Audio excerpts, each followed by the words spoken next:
Astor presents the Screen Guild Players.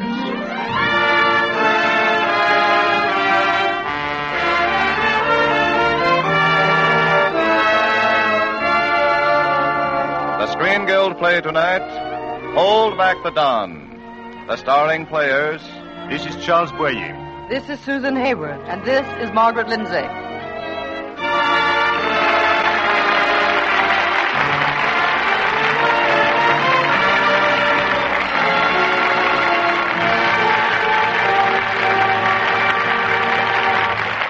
Tonight, Lady Esther presents the Screen Guild Players in Hold Back the Dawn, starring Charles Boyer as Georges Iscovescu, Susan Hayward as Emmy Brown, and Margaret Lindsay as Anita.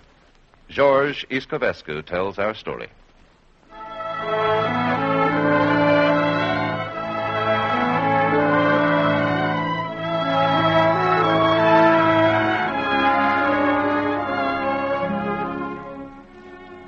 Iscovescu is my name.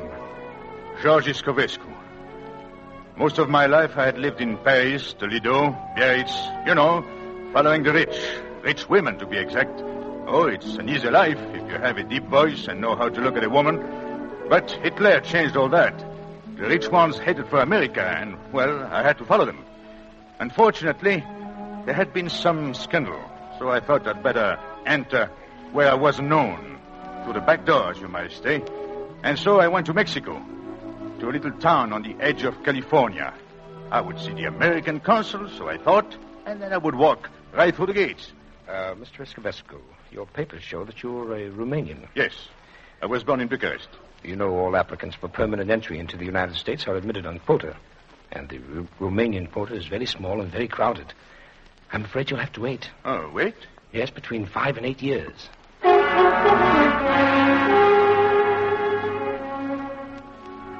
5 to 8 years. Like a prison sentence. 5 to 8 years in that dreary little town. They say the border fence is 12 feet high. To me, it was 1,000 miles. I waited there for months. I waited. While my money went, I waited.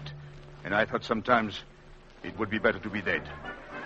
Well, that's how it was that day. Anita saw me standing at a little hotel bar. Presenting Georges and Anita, the dance sensation of the Riviera. Anita! Stop staring, Georges. It's me. Oh, idiot that I am. The sight of you is still like touching a high-tension wire. What are you doing here, Anita? I'm down from Los Angeles with some people. Those drunks over there. It's not the same Anita, Georges. It's not the same, George. From Cartier's to a Mexican pawn shop. That's my story. You're living here at the hotel? Yeah, waiting to get across. A crummy joint. I was Australian, remember? That's right. I served some time down here myself. How long? Oh, not too long. Didn't you notice the wedding ring? Meet Mrs. Shaughnessy. Married? To an American. That way you send your papers to Washington, and it only takes 4 weeks. What? 4 weeks? That's all. It's really simple. Anita! Your husband? No, Shaughnessy was a jockey, 5'3". Once over the border, I told her to a judge. I said a woman wants a man, not a radiator cap. $50, divorce granted. So easy, eh? Just a few weeks. Hey, Anita! George, all these years, with all the others, I've shut my eyes and pretended it was you. Anita, come on! George, I want to keep my eyes open again. You hear me, Anita? George. Now, you better go. He's getting mad. Please, George. And now, besides, I have to leave. There's someone I must see. Someone. A woman. No doubt important. Yes, of course. Just now, the most important woman in the world.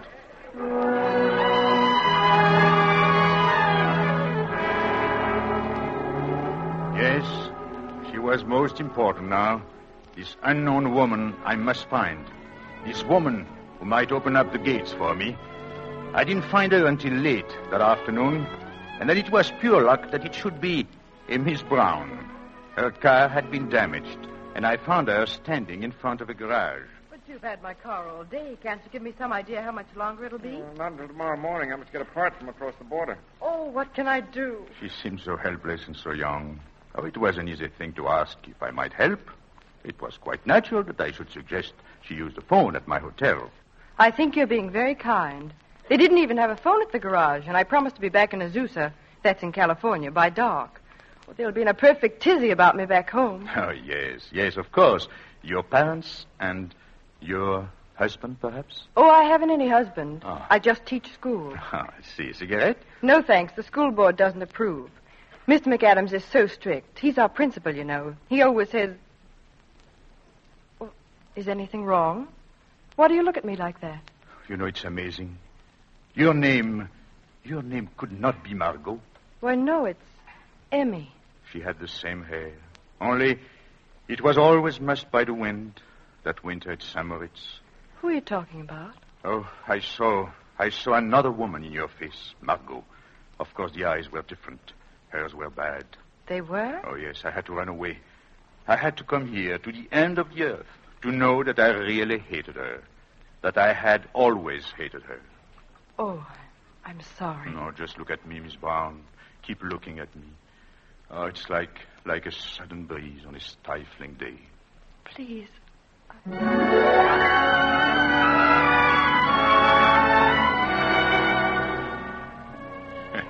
Poor little Miss Brown. She never had a chance. She was so worried when they told her that the motor part was missing that they couldn't get another till the next day. And she was so grateful when I fixed it with the landlord Flores that she could stay in the lobby of our crowded little hotel overnight. She did not know the trap was set. Poor little Miss Brown. Her neat, tidy senses were all thrown out of gear. And then, it was almost dawn, I think, there in the lobby, when she woke up.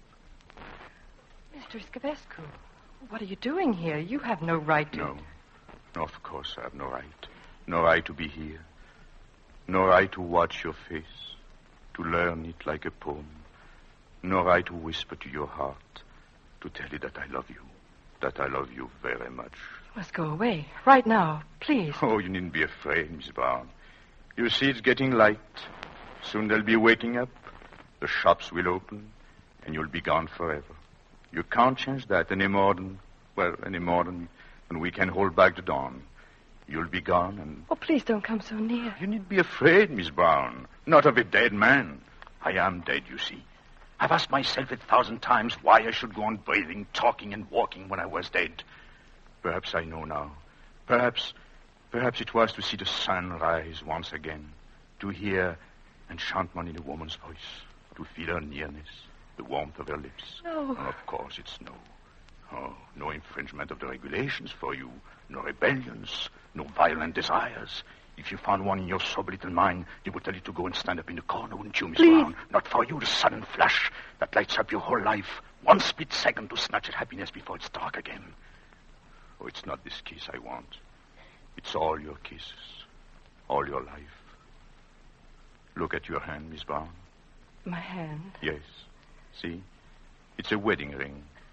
I put it on your finger as you slept. It was my mother's. Your mother's wedding ring? Yes, you see. You see how wild a dream can be. But you are wise and sane and cool. You needn't be afraid, Miss Brown. I'm going now. No, wait. Don't go. I mean, about your being lonesome. Other people are lonesome, too. So lonesome I almost gave up waiting. Oh, my dear. They said I was crazy, but I knew all the time.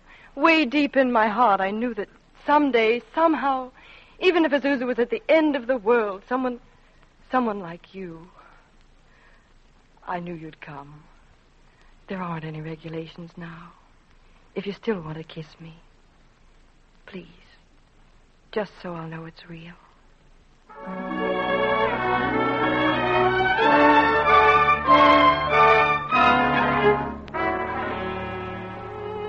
Poor little Miss Brown. She never had a chance. Within an hour, she was my wife. She wept a little, enjoy, I think, and then she was gone. She had to go back to her school, and I told her it was best that way. She could explain it better to her folks, and it would only be 4 weeks. Yes, 4 weeks, until my papers were approved, and I could come to her. And so she went and left us to our plans. I mean, Anita and myself. George, it's too wonderful. Once in the States, we'll be a team again. George and Anita, dancers for the elegant. Chicago, San Francisco, Hollywood, New York. That's right, with a short stop in Azusa. Half an hour. Just enough to tell me of a love that was too great to last, of a mistake too lovely not to have been made. They're so good and you so low. Oh, she's simple, George. She'll brush off like a drop of rain.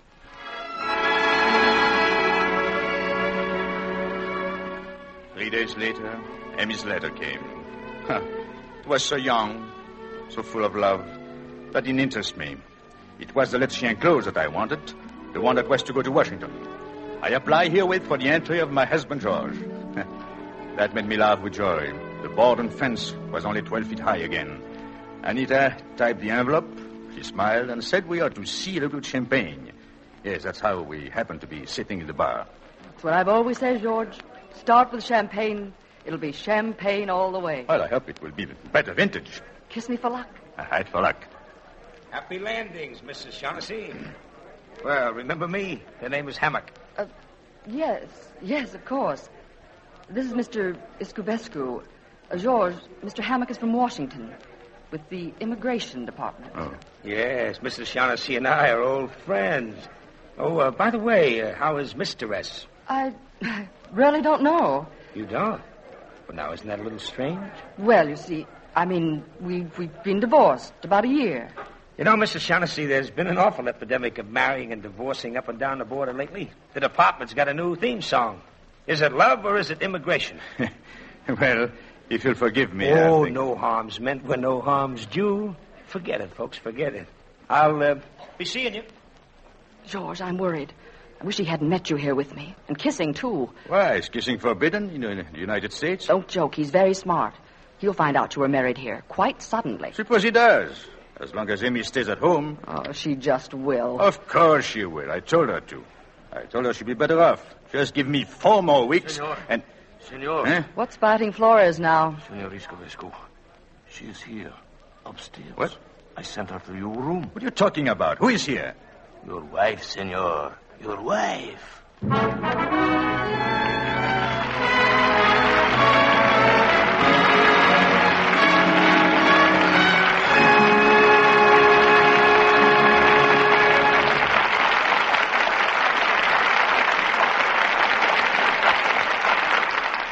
And so the curtain falls on the first act of Hold Back the Dawn, starring Charles Boyer, Susan Hayward, and Margaret Lindsay. Before we begin our second act, a word from our hostess, Lady Esther. I was reading about the various regulations for the wax and the waves the other day. And do you know what I discovered? Well, I learned that an absolute must for the girls in the service is that they can wear their makeup, but it must be inconspicuous. Now, I like that rule. I've always said that the loveliest girls are the girls who use makeup to bring out the natural beauty of their skin. It's such a mistake to use makeup that's conspicuous and covers up your skin beauty like a mask. And you no longer need to. For, you know, so many women have written to tell me that Lady Esther face powder really does bring out the fresh, natural beauty of their skin.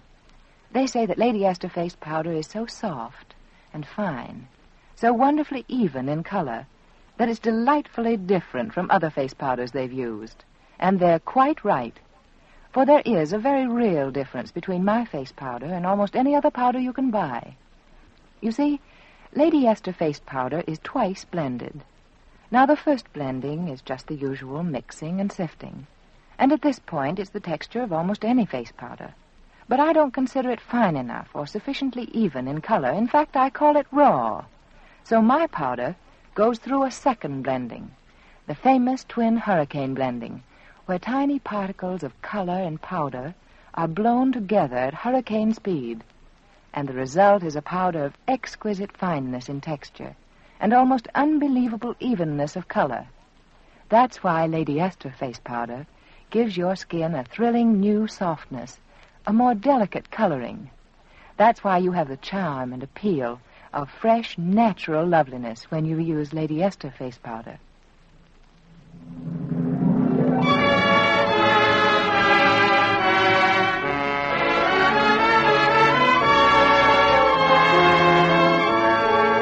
And now the curtain rises on the second act of Hold Back the Dawn, starring Charles Boyer as Georges Iscovescu, Susan Hayward as his wife Emmy, and Margaret Lindsay as Anita. Iscovescu continues his story.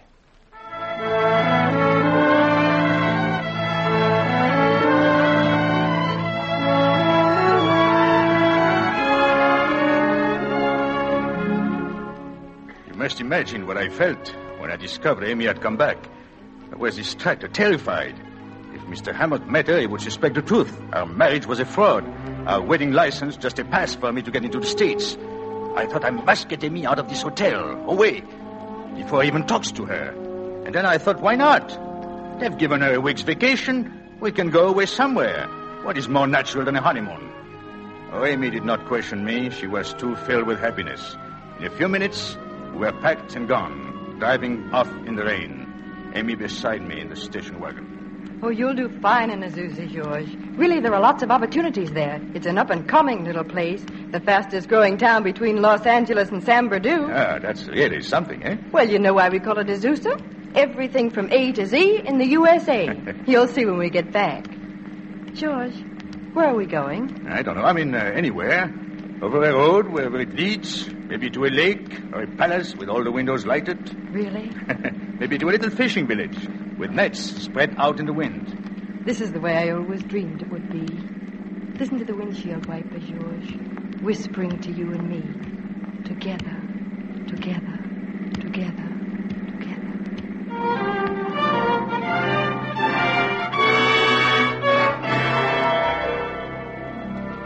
I had planned to take her to St. Thomas, a matter of some 50 miles, but in the dark and all that rain, I lost my way.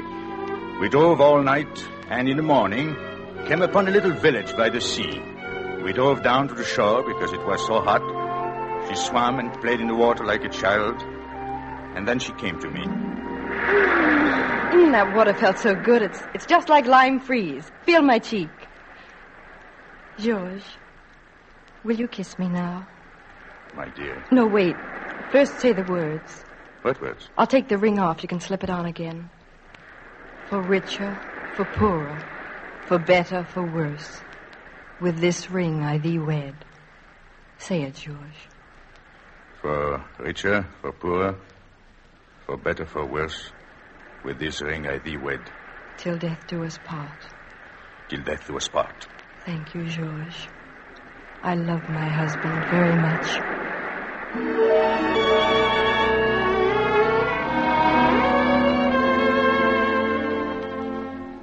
She loved her husband very much. And I, before that week was done, I loved her too.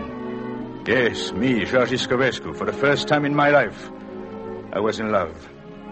But days that are happy fly by on wings. Almost before we realized, our week was gone, and we drove back reluctantly. I more than she, of course, because I knew that Hammock might be there at the hotel. There was Anita, too.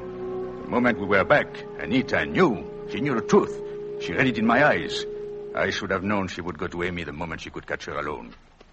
George married you to pass that border fence. The whole idea was mine. He even married you with my ring. Your ring? Sure. Just take a look inside. It says to Toots for keeps. Go on, look at it. No. Oh, I know what you're thinking. She's in love with him. All right, I am. I love him just as you do. But I'm his sort. I'm dirt, and so is he. You're not. You're just a little schoolgirl who's learned life out of a book. Yes? Senora Iscovescu is wanted in the lobby. Who wants her? Her husband, and that's Senor Hammock. Hammock. I'll be right down, Flores. No, wait. That's Hammock from the immigration department. He'll question you. You can't go down. Excuse me, please. You can't give George away. What good would it do? I learned my life from a school book, remember? This is the lesson that wasn't in the book.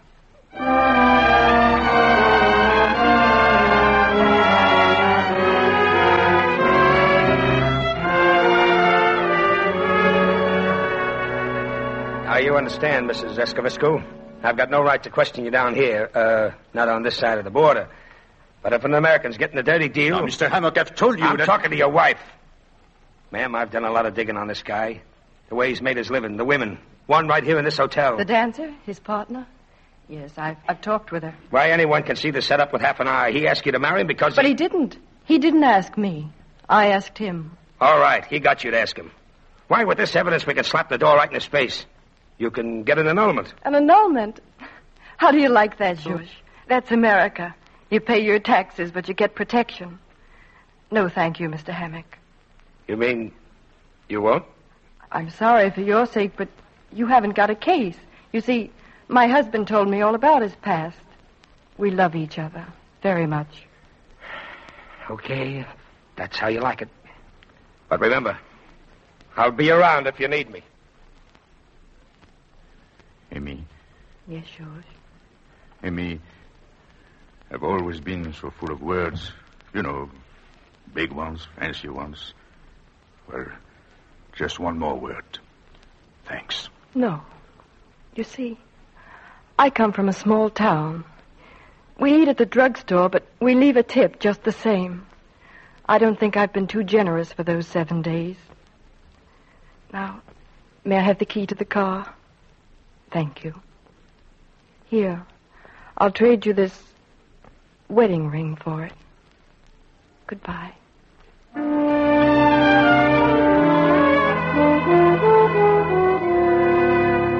What could I say? Nothing. Nothing. Now there were no words left at all. I watched her drive away so quietly, so grim, so fast, too fast. Perhaps that's why the thought stayed in my mind, like a black wave that broke and splashed me with fear. Well, call it a premonition if you will, but I seemed to hear the screeching brakes, the tires taking a wild curve, a crash. When Flores came to me, I knew. Senor, just now, a telephone. My wife? Pobrecita.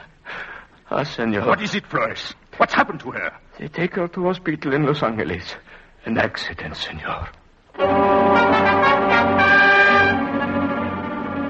There was no question now. I knew what I must do. I borrowed Flores' car. I drove like mad, right through the border gate. There was no fence that could have stopped me then. Hammock was standing at the gate as I went through. He shouted, "Stop!" I knew he would follow me. I knew he would send me back. I knew he would never let me in again. But all I could think was, Emmy needs me. I must get to her. So, straight to the hospital I drove. It wasn't until I climbed the steps that I knew what it really was to be afraid. And then to her room. The doctor, there, beside the bed. I'm rather afraid it's serious. You see, she was crushed against the steering wheel. Oh. Emmy. It hurts her to breathe. She won't even try. There doesn't seem to be any fight left in her. Emmy. Emmy. No, she doesn't hear. She must. Emmy, it's Georges. I'm here. I've come to you. Emmy, you've got to hear me. You've got to breathe. Try, darling, please. Try hard. That's funny. Huh? She reacted then. Keep going, sir. Breathe, Emmy. That's it. Darling, now again. It's all right now. Everything's all right.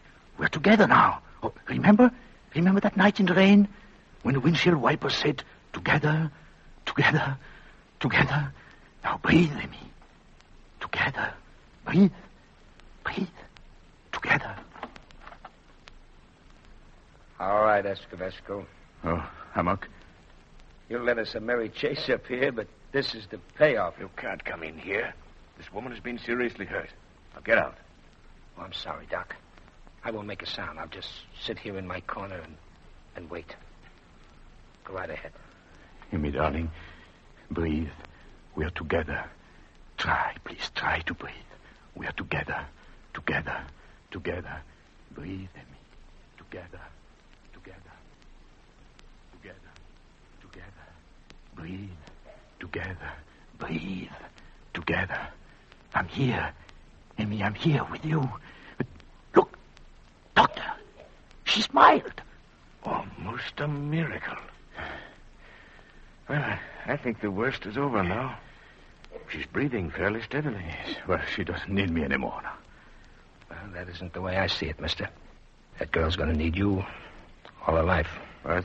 Oh, please, Mr. Hammock, no jokes. All right, I'm ready now. Ready for what? Me? I just came up here for the ride. Oh, please. Look, some things don't go by the book, I guess. Maybe I never saw you crash the gate. Now, don't be a dope. Stay here till she's well and then come back. It won't be long till your papers come through. And I'll fix it with the fellas at the gate. So long. Thanks. George. Emmy, darling. George, you're here. I'll always be here, darling. Here, with my wife.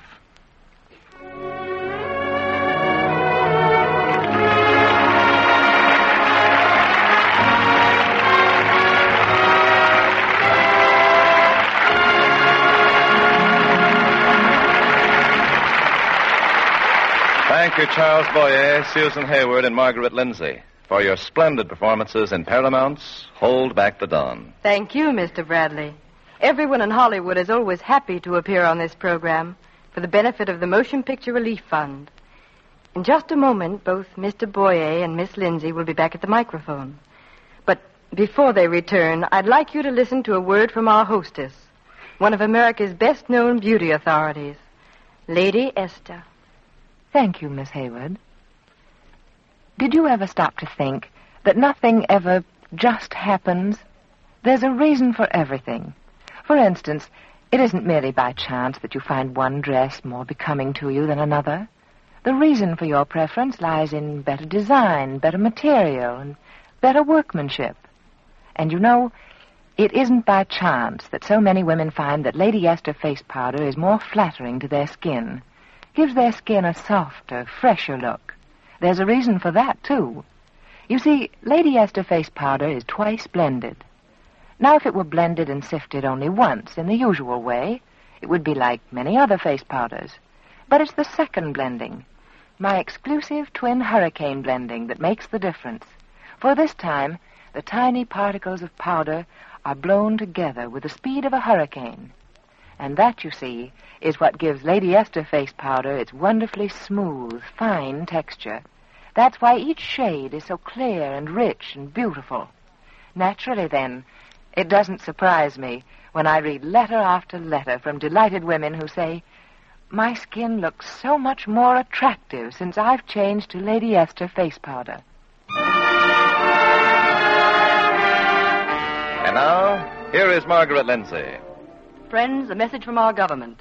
In nearly every branch of our war effort, women are filling important and vital services. Right now, there's an urgent need for more women to serve with our Army in the Women's Army Auxiliary Corps, to fill necessary jobs to free men for combat duty. Service in the WACS is not a glamour job. It's full-time war work you'll be proud to do. Members are supplied uniforms and living quarters by the government. They draw Army pay and receive Army benefit. There's opportunity for advancement, especially for those who enroll early. If you're an American citizen between 21 and 44, without financial dependents and no children under 14, see if service in the WACS isn't the way that you can best help win this war. Get complete information about the WACS at your local Army recruiting office tomorrow morning.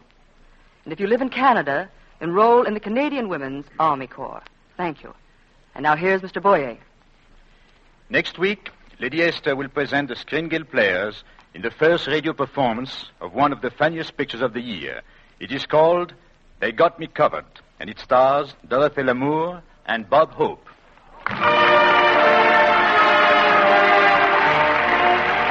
Next week, Lady Esther will present Bob Hope and Dorothy Lamour, and They Got Me Covered. Be sure to listen.